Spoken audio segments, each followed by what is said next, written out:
안녕하십니까. 오늘은 로마서 9장 27절에서 29절의 말씀으로 하나님의 진노와 공의를 세 번째라는 제목으로 하나님의 말씀을 나누고자 합니다.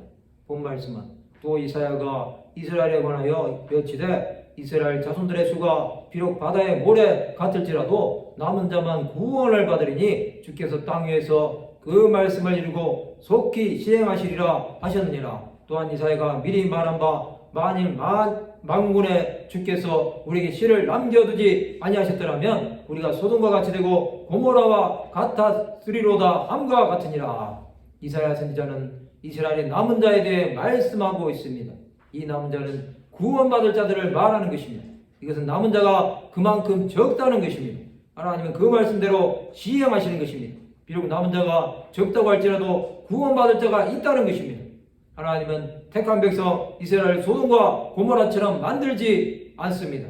이것은 복음을 땅까지 전파하기 위해서 남은 자가 있어야 하는 것입니다. 그러나 끝까지 하나님의 뜻을 거역하는 자들에게는 하나님의 심판이 기다리고 있을 뿐입니다. 하나님의 계획은 돌이키지 않습니다. 예수께서는 나는 이스라엘 집에 잃어버린 양 외에는 다른 데로 보내심을 받지 아니하였노라 말씀하셨습니다. 이것은 이스라엘 백성 가운데 구원받을 자들을 찾으시는 목자의 마음에 대해 말씀하고 있습니다.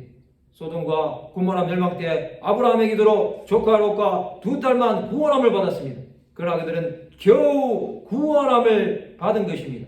이스라엘 아합 때 엘리야 선지자는 바알과 아세라 선지자 850명을 기손 시내로 내려다가 거기서 죽였습니다. 엘리야 선지자는 자신을 죽이려는 이세벨을 피해 노뎀나무 아래에 앉아 죽기를 구하였습니다. 그러나 하나님께서는 엘리야를 40일 동안 천사를 보내셔서 떡과 물을 먹이셨습니다. 하나님은 엘리야에게 바알에게 무릎 꿇지 않은 자 7,000명을 남기시겠다고 말씀하셨습니다.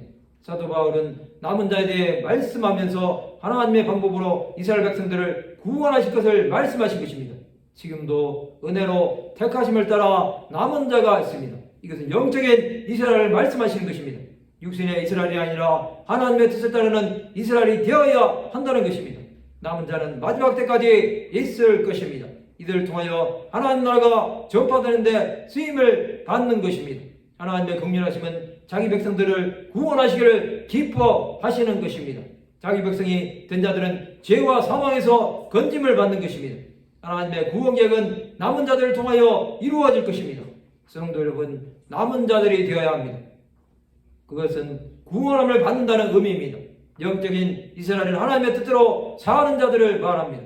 그런 자들은 죄와 사망의 법에서 해방된 것입니다.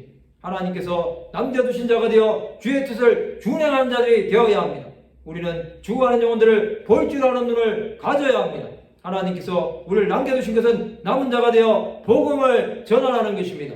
말씀을 마치고자 합니다. 남은 자가 되어 주 예수의 다시 오심을 준비하는 사명을 감당하는 하나님의 백성들이 되시기를 주님의 이름으로 축원합니다.